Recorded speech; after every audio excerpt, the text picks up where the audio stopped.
What is fetal distress during labor and delivery? As you are nearing the end of the 9-month journey, you may want to prepare yourself for the potential what-ifs that could occur during your labor and delivery. Although you cannot prepare for the unknown, you can still have a general understanding of what could happen. For everyone listening to this voice talk, we hope for a safe and easy labor and delivery. What is fetal distress? Fetal distress occurs when the baby experiences trouble during labor and delivery.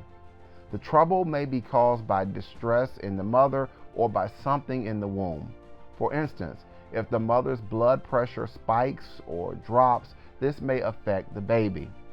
Fetal distress, if prolonged, may cause complications with the baby.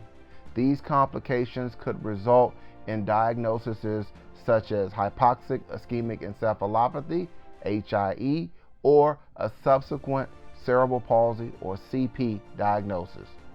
Other conditions can also be due to fetal distress. Now, how can the doctor check for fetal distress?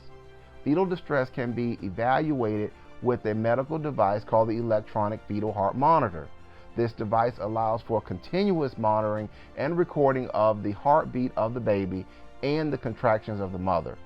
The doctors and nurses monitoring the device will be alerted if the baby begins showing signs of distress. These signs could be the baby's heart rate moving suddenly and prolongedly far from the baseline heart rate in either direction. The benefit of the electronic fetal heart monitor is once distress is realized, doctors and nurses can work to minimize the stress on the baby. The medical staff can do things such as turn mom on her side, give mom medication in her IV, or give mom oxygen. These methods and more can help tremendously to slow or eliminate the stress on the baby.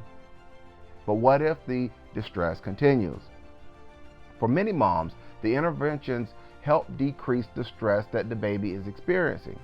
For others, though, interventions may not be enough.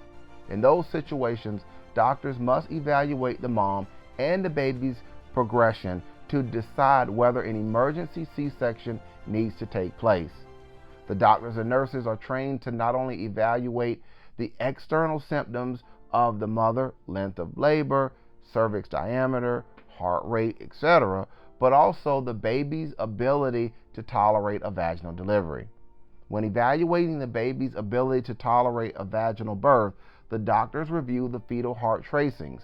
They check for bradycardia, variability, and deceleration patterns, among other things. When taking all factors into consideration, doctors can either move to a C-section or monitor mom more closely to try to continue with a safe vaginal delivery. The goal is to make sure the baby and mom have enough blood and oxygen circulating. If the baby goes too long without blood and or oxygen, he or she may be at risk for HIE or other oxygen and blood deprivation disorders. This is Marcus from HIE Resource Place. We will talk with you next time.